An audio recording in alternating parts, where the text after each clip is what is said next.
Gusto. I have Gusto.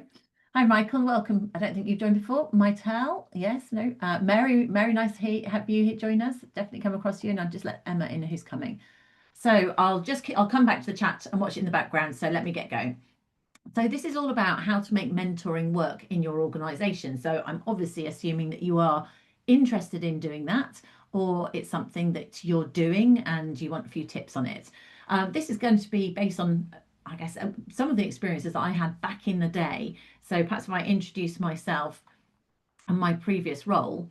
Oops, I'm a bit click happy there. So my previous role, I've done lots of corporate learning and development. I've been running Actus for 15 years or so. So therefore, I've also worked with clients delivering this sort of thing that we're going to discuss here. So I ran coaching and mentoring in-house as a program when I worked for Siemens. And then in my role within Actus, I've also run a mentoring program, and it can work really well as something. Sometimes, as I can see, a number of you are internal L&D people. So you might want to run something in-house, but sometimes it's quite hard. You might want to get accountability external. So you could even use a consultant to manage your mentors, and we'll explore the different options you've got here. Hopefully you're familiar with what we do. People are still coming in here. So hopefully you're familiar with what we do at Actus. So we offer a complete performance, talent and learning management suite. We also offer compliance, which is something, if you're in financial services, we offer compliance, but most people here tend to be learning HR professionals. So our performance management software, we offer 360 feedback, talent management, all of those sort of tools. And I guess it fits very much in terms of mentoring. It might well be something you use as part of your L&D program or your talent management program. So in terms of what we're going to focus on here is why might you want to build a mentoring program, particularly if you've got lots of virtual workers. I mean, face-to-face is equally important, but particularly where we've got much more mix of people, there's an argument for it. In terms of the other things to think about is what are the possible pitfalls that you want to avoid if you're rolling out a mentoring program? Because certainly I have seen lots of examples where people have ad hoc mentoring and it works to a certain degree. I remember when I first joined the business I was working for, which was part of Siemens at the time, and there were a couple of senior managers who everybody wanted to have as their mentor. And of course, then they become, and no one ever stopped being mentored by them. So they became overwhelmed, and also there became a sort of blockage of people. So how do you want to think about, managing it as a program and not have that point where you get people overwhelmed and blocked? Setting and managing expectations for mentors and mentees, and just practical tips and learnings. So everything that I tend to do in these sort of ways, it's all trying to make it quite practical in terms of the things that you can get out of it. So in terms of this, I've actually done this as a poll to make it easy because there's quite a few of us on the call. So thinking about what interests you or why you're here in terms of the topic of mentoring, let me just fire up this poll, which gives you some reasons why you might be interested in running it in your organization. So some strategic drivers, and you can choose more than one of these reasons. Equally, if you're interested for an entirely different reason, feel free to use the chat. So I'll let you have a think about what do you think the reason is that you're interested in mentoring as a strategic driver. So I'll explain what I'm saying here is, in hybrid working, you think that people need structured access to more individualized support. It might also, if people are working remotely, reduce their access to senior managers unless you formalize it. Maybe you want to formalize on the job learning. So the whole model that some of you will have come across that came out in the 70s, or I think it was the 80s actually, on the job learning, where it recommended that 70% of learning comes from on-the-job experience and challenging assignments, so experiential learning. 20% comes from interaction with others, so mentoring, coaching, working in teams, and 10% comes from formal education. And it's interesting because lots of people still think they need to go on a training course or do some training in order to learn, but actually we're seeing that 90%, or certainly that's the theory from this, and many people would say it is true, in terms of experiential learning is more powerful. The other reasons we've got here, have you got a specific demographic that you want to support? Maybe equal opportunities or young, new starters, that sort of thing, where you might want to give mentors to new people in, or a graduate scheme or whatever. Retaining people, so succession planning, talent retention, making sure that those people who have progressed and have got lots of skills, they can really polish those skills.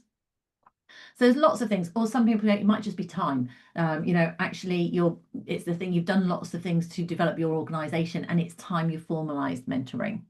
So you've all had chance to respond. Everyone's responded. So let me share with you what you have thought in terms of this. So on the results, share results. So you should be able to see them. So we can see the major reasons here. It's about succession planning or talent retention, and also for supporting on-the-job learning or skill transfer. So that could be new starters, or maybe taking a new role, which of course makes sense if you've moved into something slightly sideways. If anyone's got anything they want to add more specific than that, do please feel free. I'll have a quick look down the chat and see if any of you have told more on that. So Mary, you might roll one out, so you're exploring it. Interested as to the reason here. Hiya, hello, Balalwa. I hope that's not the right pronouncing it. I feel like this is the first time I've seen you on the webinar here, so that's lovely to have you. Hi, Steph. I know Steph. Hello. Nice of you to join in your new role. And hey, Chinri, lovely to have you on here. Bingo. Hello. Hi, Emma. I know you. Super. Okay, so really nice to have some regulars and some new people.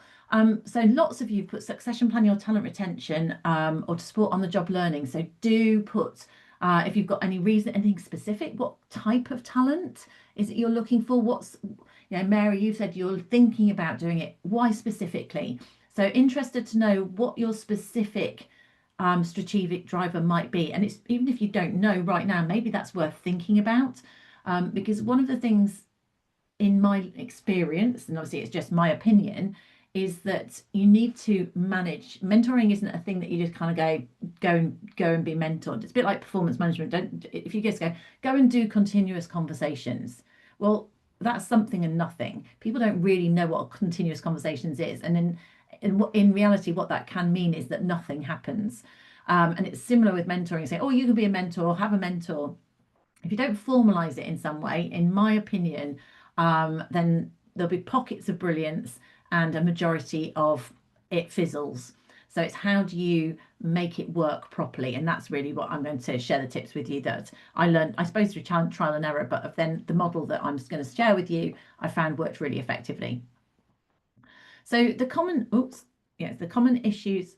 Gosh, sorry, I'm jumping around my things. I've only got 2 monitors today, so I have a bit of a shortage. Let me stop sharing that. I haven't got as many things visible as I was able to before. So let me share the common issues that I've found with mentoring programs, and I was alluding to some of those already. So as I said at the start, the problem is relationships either never really get going, so they might fizzle out, so it doesn't really happen. They had a mentor, but they didn't connect, or they never met, or there was no priority to it, or go on indefinitely, and so you get these mentors to be blocked.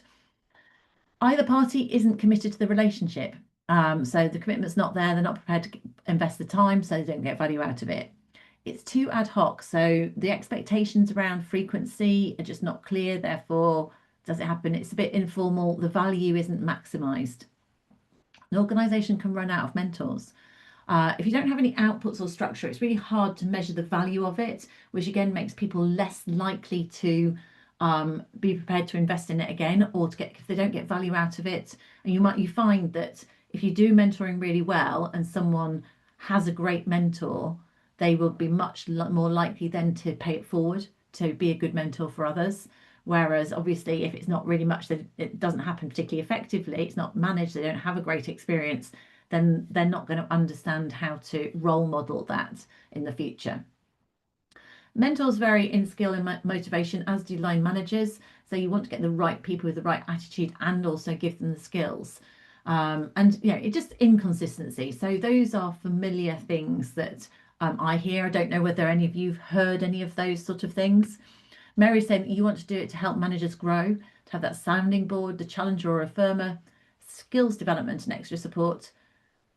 Yeah, absolutely, internally or externally. It's hard to manage with another organisation for the time commitments, unless maybe you can do something reciprocal. But one of the things you can definitely think about is it's quite useful to have a mentor who's outside of your line. Yeah, actually, and also, so Mary's also saying she's got an aging workforce, so cross-generational mentoring definitely works. There is a thing called upward mentoring, where people new into an organisation can help some of people who've been there longer to, it comes to things like, let's say, AI, or the things that we pick up, your digital natives pick up really quickly, that you can help. It doesn't have to be from the people with the more or the age necessarily downwards, but traditionally that's where you might see it. And also, one of the things I think that mentoring is actually brilliant for people who have got real skills and value that may retire with them, connecting them in as mentors to transfer some of that knowledge, but also to contribute, because they're probably going, I'm retiring in 3 years. They don't necessarily want to go through any formal training, but it is actually development in itself being a mentor. You can keep them engaged, but also you can transfer some of those skills. So it's really valuable for people who are on the way to retirement to keep them engaged. Let's just check and define the difference between mentoring and coaching. So it's in mentoring, I would say usually it's outside of the direct line. Really, because you don't want the likelihood of managing to take over there. Now, it's not to say it can't be in the same specialism. So I don't know, a really senior project manager can't mentor another project manager. But I think the point is, there's probably more value if you go out of that specialism, if it's managed externally to that specialism, because you get a freshness of thinking, and you might end up helping someone build networks within an organisation that are outside of their direct line.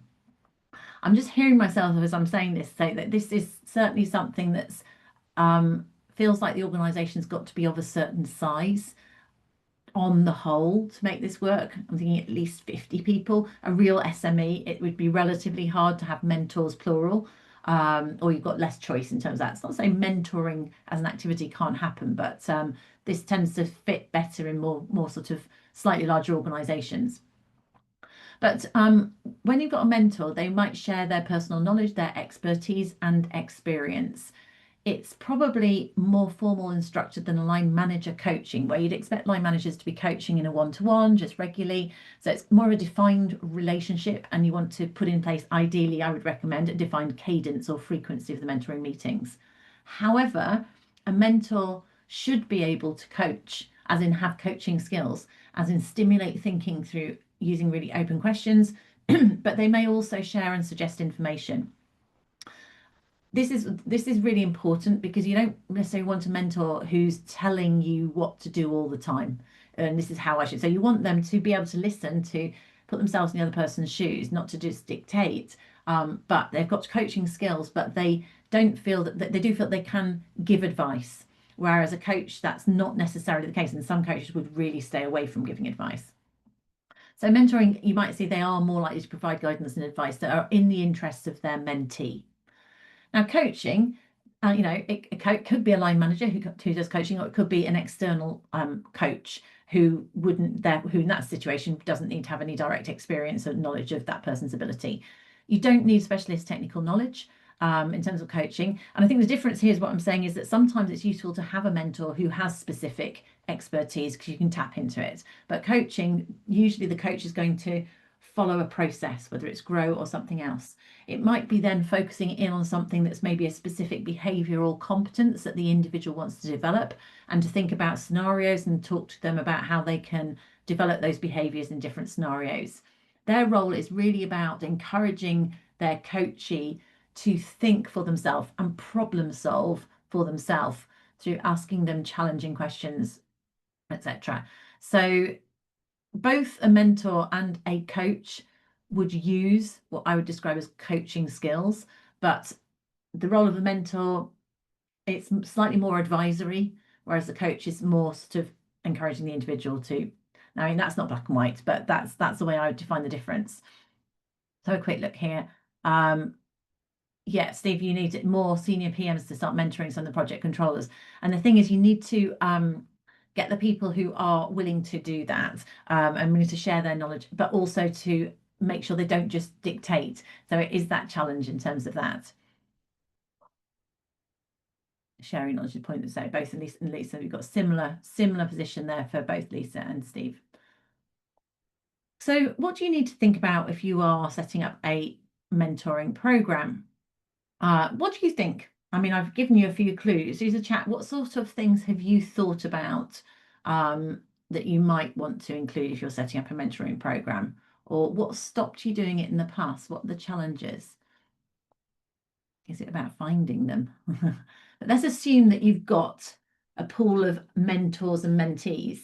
And actually, if you are finding it difficult, that might well be because you haven't clarified the requirements. So tell me in the chat what you think you might need to think of. Absolutely, Michael, some sort of matching. How are you going to match people? It's part of it. That's a good call, good starting point.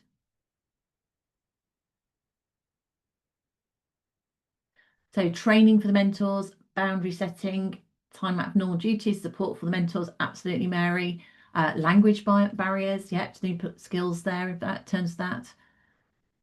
Right, so you've not got the resource to run a fully managed mentoring program, but have a pool of mentors ready and willing stuff. So how are you going to manage that? Is the challenge. Got you, Steve. So those are all absolutely normal challenges. So one of the things that's really key, I think, is if you are able to think about these sort of things that I'm going to go through now, you are then able to provide clarity to people about what being a mentor or a mentee means. When they get that clarity, they are then going to be more likely to buy into it. And it's getting it going and making it manageable is what I would say as well. Don't overdo it to start with. So someone like yourself, Steph, if you've shorter resources to oversee it, just keep it concise to start with. You could do a pilot group to start with. So setting up for success, these are the sort of points that I would say that you need to think of. So first of all, you've got a pool of people, and I would suggest that you don't want a massive pool of people to start with. You might want 6 mentors and 6 mentees to start with. So it's a big enough group that's worth your while training them up, but it's not so big that it's unwieldy. And you also kind of treat it as a cohort. So you could start with the pilot, a group, something like that. And I think that's about the size that we did, or maybe it was 8 and 8 that I had. And you need to think about matching the mentor, exactly as I said there, to the mentee. So that is, what's the purpose of your program is your starting point. So some of you are thinking about if it was about diversity, you might match, a young female with a more experienced female in a certain scenario.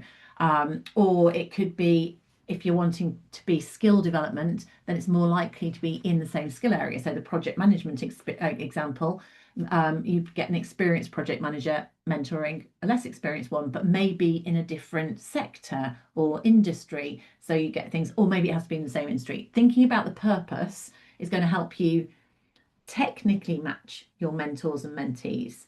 But then you also need to think about the personality matching of them. So if you've got a really massively bubbly extrovert mentee, do they need a very bubbly extrovert mentor, or do they need someone that is opposite to them? Now, either of those could be right, I would say. And that links into one of the things that I would suggest in terms of your training and kickoff is to make sure that people understand each other, because in terms of their personality style, it could be great to have a mismatch of personality, as long as both parties respect each other and can listen to each other and gain rapport with each other. And that's why you do want to do training or some kind of kickoff. Now, when I did a launch on something like this, what I did was also I did a psychometric or a personality tool. Now, there's loads of them out there. I did something similar to Insights. I think I used Prism at the time, which is like Insights. SDI would do social styles. A simple personality tool, maybe even Myers-Briggs, is something that I would suggest that you do with those with your group, and you have the mentors and the mentees involved in that kickoff training. Now, I did it face to face, which I think is preferable for some human contact, but you could do it virtually if you needed to. And having that initial thing, the way we ran the session was you did the initial bit where you do the training, you do the personality tool. Everyone's an individual in that. It doesn't matter who's a mentor, who's a mentee. But the main thing was with any personality tools, you recognize that people are different. When you know that people are different, then you know you've got different personality styles, different communication styles, different requirements. An introvert might really want to be able to pre-think about their question, not be put on the spot. And what you want is the mentor and mentee to appreciate the difference in their natural personalities, because that will play into how effective they are working together as a team. So it's not just, you're senior, you be a mentor and come and tell me everything you know. It's about making sure that they have a personality match. And some of you will be familiar with that from coaching. You have a kind of contract. So you kind of match them in terms of the technical skills outside of it, and maybe you give it your best stab at whether you think they'll get on or not. But then do provide some training in terms of getting to know each other, breaking the ice, setting that foundation. And the other part of the training is the contracting. Get them to contract together saying, okay, we're going to run, let's say, 6 sessions. Both parties are going to commit to 6 sessions. You give them a mentoring contract, some guidance as to what you'd expect them to cover in those sessions, and a conversation about the outcome. So you kind of help them get it off the ground in a standardized way. And that is this frequency, purpose, ground rules. You can do some of this as part of the kickoff. So if you define as your mentoring program, and I think that's our mentoring programs, we said they go in blocks of 3, but the first relationship is for a minimum of 6. It might be 3. I honestly can't remember which one it was, but choose the right size for you and your organization. Maybe they try 3, is it valuable? And then they can continue for another 3. Maybe that's more realistic in terms of mentoring, because both parties are giving up their time within a business and everyone's busy. So you say, you're going to work together for 3, you can extend it for 6, and then you should also define an end point. And you might say the maximum that you will have together and a formal mentoring relationship is 6 or 9 getting together, or 18 months, whichever happens least. Now, the reason it's really important to define an end point is that you want to free both the mentor. You don't want it to fizzle out. You want it to end, to have a conclusion, and to be measurable in terms of the impact. So yeah, I'd say maybe we go maximum of 6 sessions, that first one, maximum of 18 months, and then review. The point is, if they've had a really productive mentoring relationship, then they will have an informal relationship going forwards. So that mentee will always be able to phone up that mentor and say, oh, could I just have a chat? But they're not tied into regular mentoring where they've got to give up an hour or 90 minutes on a regular basis. So it frees people up, which gives you that flow of mentors through your business. The other thing to define is your mentor and mentee accountabilities. Now, my colleagues asked, Katie asked me, have you got any handouts? I'm pretty sure I have some handouts on these sort of things. I'll try and dig them out and send them out when we'll follow up with this, and we send you out a link to the video, and we'll send you the slides. And I think I've got some examples of these sort of things that we can send out that you could then take and make your own.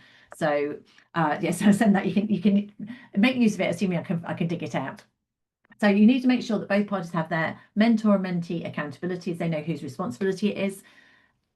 The general gist of this is that the mentee should do the work. So you should set the expectation that the mentors are giving up their time and their expertise. Therefore, the mentee needs to be committed to organising the meetings, writing any notes. If something needs rearranging, they should do it. And ultimately, if they can't be bothered, they shouldn't get a mentor. So help them value that mentor's time. And also, this is important when you want to recruit mentors, you want to make sure that they that they don't think it's too onerous. So all of these sort of framing of what the relationship is, the mentor responsibilities, is we just want you to have one mentee. It's a maximum of 6 60 to 90-minute sessions over an 18-month period. That's all that's expected. Then that's doable for a lot of people, and all of a sudden you might get more people prepared to be mentors. Now then, this point of oversight, this I think is actually also really quite important. And this is, we developed a method internally. What we asked them to do on their very first mentoring interaction was to define 1 to 3 outcomes or activities that they wanted to work on, and to rate where they were with that activity on a 0 to 10 basis. So, it might be I want to improve my communication or my knowledge of a specific sector, and I'd rate it currently 2. So it was having something like that. So they have these outcomes. Now, this is not about sharing confidence. So it's been very clear about it. So, but it's saying just rate that outcome at the start of the relationship and then rate it again at the end on a 1 to 10. And that just gave you, so it's just like it's a very simple topic. And let's say I had 3, as an individual, they had 3 things they wanted to work on, and they measured where they were to start with, and they measured at the end. It's just their opinion. It's very subjective, but it gave you, whereas normally you don't have a clue what people are working on. Usually they would be business things. It might improve my confidence. I'm 2 at the moment, and I'm 7 at the end. But you're seeing some sort of quantifiable improvement in the eyes of the individual. You could formalize that. I think we did it on a spreadsheet back then, but it was a long time ago. But you could have a nice survey or things, but that gives you some data. Why do you want the data? Well, you want the data to prove that it's a valuable activity, both to the people involved. They go, oh yes, actually we've really come on this, but also to the organisation, that it's worth investing in. And in theory, you could say, well, what are they even paying for as an organisation? Well, you are paying for a psychometric, for a training or kickoff. But I think having the oversight was having someone whose job it was. And this is where, Steph, if you didn't have the resource, you could get somebody who's independent. It's only a couple of hours now and then. It's not a high cost resource, but someone who is accountable for checking these meetings are happening. So has it happened, and have you updated your tracker? The challenge I found, because I've done it both ways, I've done it in-house as an in-house person, I've done it as an external for a company. The challenge when you're doing external for a company, it has to happen because you don't get paid unless you do it. When you're internal L&D, you have a million other things to do, so you have to be very disciplined to make sure you do the oversight. But it isn't a high amount of time necessarily, but it is something that needs to be structured. And then once that cohort has happened, you could reflect at a defined endpoint and say, this is the impact, of the 18 indicators that our different people had, we increased them from X to Y by X amount. So you get some quantifiable impact, which we know is always tricky with L&D. So that's my kind of overview of how you can make something like that work. Put that structure in place. It's not to be overly prescriptive, but it is quite prescriptive in that it gives people structure. And just like my point of, you can't say just go off and do continuous performance management or continuous conversations. It doesn't mean anything. What you need to say is, this is what we mean by a mentoring program. This is what's involved. This is the time commitment. These are the expectations. And this is how we will provide oversight. And this is how we get value from it. And all of a sudden you've got something that's tangible. A business can see value in it, and you can make it work in a manageable way. And if you get it working once, then you can roll it again. You could have multiple cohorts running in any one time, depending on how big your business is. So those are my main points. If you've got any questions or observations, please do feel free to put them in the chat or ask those questions. Is there anything I haven't covered, or anything you're wondering about how to manage it? I hope it's useful to you. What I will do is, I say, if there's any other handouts, I feel like I've got a mentoring, I'm sure I've got a mentoring form that I can send out as well. We'll send it as a link if it's helpful. Anything you are going to do actually out of those? You've joined this as a topic. What thoughts have you got? What will you do? What isn't it yet? Michael, I think you will get more mentors coming if you tell them that, because people go, oh, I haven't got time. Otherwise, because everyone's busy, right? So that's really key. And make it just very simple. This is what's involved and how much time it would be expected of you. That's like 6 to 9 hours over in 18 months. Anyone can do that. Any other thoughts or questions? I'll keep an eye on the chat to see if anyone has got any, and let me just tell you what else is coming up. So we've got the next lot of webinars coming up. We tend to take a bit of a gap over August, but we're talking about if you want to redesign your appraisal process. That's the 17th of June one. That is always a popular one. How can you redesign it? Reimagining talent management in 17th of July, and then organisational change in September. And also all the links on here are available there. There you go. There is the mentoring contract templates here on that link. You're worried about scoring desired outcome. Yeah, that does. I mean, it does. You don't need. The key thing on that one, Emma, is you're not asking for them to betray any confidences. at all. You just want to go headline what it is and have we made progress? And that's good for them as well. Yes, absolutely, Lisa. And also, I think if you manage it in cohorts, maybe use your most senior mentors and then the most senior people who want a mentor. And then potentially those mentees could become future mentors. So by putting them through a good quality mentoring program, you're sort of growing your own mentors as well. Super. Okay. Well, I think that covers the main content. Do, if you're not already linked into me, link in, join us, listen to the HR Uprising. And yet all the links will be sent over email, Tertia. You'll get them later today or tomorrow. And also the slides and a link to this video. All right. Thank you so much for joining. Have a great day.